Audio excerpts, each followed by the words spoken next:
जिले निर्मल के हल्का शबली मधोल मुस्तकिल में एग्रीकल्चर रिसर्च स्टेशन मधोल में कपास के काश्तकारों के लिए शऊर बेदारी प्रोग्राम मुनक्किद किया गया। इस मौके पर एग्रीकल्चर सीनियर डायरेक्टर जी वीरन्ना ने तफसीलात से वाकिफ कराते हुए बताया कि कपास की फसल के लिए क्या तरीके इस्तेमाल करना चाहिए, काश्तकारों को समझाया गया। इस मौके पर काश्तकारों और ज़राई अहदेदारों की कसीर तादाद मौजूद थी।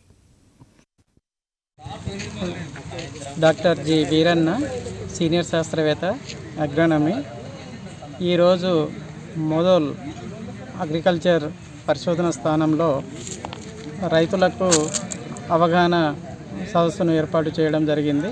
వివిధ ఊర్ల నుంచి రైతులను పిలిచడం జరిగింది. దౌలతాబాద్, బోసి, వెంకటాపూర్ ఈ మోదోల్ మండలం చుట్టూ ఉన్న రైతులను పిలిచి ఈ అధిక సాంద్రతలో పత్తి సాగుపై క్షేత్ర ప్రదర్శన అదేవిధంగా అవగాహన సదస్సును అగ్రికల్చర్ రీసెర్చ్ స్టేషన్ మొదల్లో ఏర్పాటు చేయడం జరిగింది.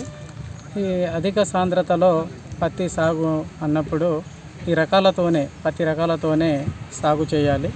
తొలకరిలో అంటే జూన్ మాసంలో ఈ పత్తిని విత్తుకోవాలి. ఎకరానికి 5 నుంచి 6 కిలోల విత్తనంను విత్తుకోవాలి. ఎకరానికి వచ్చేసి 33,000 నుంచి 35,000 మొక్కలు ఉండే విధంగా విత్తుకుంటే తక్కువ కాలంలో ఒకే తీతతో ఒకే కాపుతో ఎక్కువ దిగుబడిని పొందొచ్చు అనే దానిపైన అవగాహన చేయడం జరిగింది.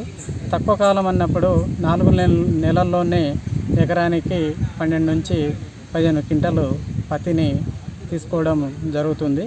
అదే రైతులు 4 నెలల్లో హైబ్రిడ్ రకాలను వేసుకున్నప్పుడు ఎకరానికి 7,000 నుంచి 7,500 మొక్కలు వేసుకున్నప్పుడు ఈ 4 నెలల్లోనే 3 నుంచి 3.5 క్వింటాలు మాత్రమే తీసుకోగలుగుతారు. అదే ఈ విధంగా చేసినప్పుడు అధిక సాంద్రత పత్తి చేసినప్పుడు 4 నెలల్లోనే 15 క్వింటాలను పత్తిని తీసుకోవచ్చు. హైబ్రిడ్ అయినప్పుడు రైతులు మార్కెట్లో విత్తనాన్ని కొనాలి.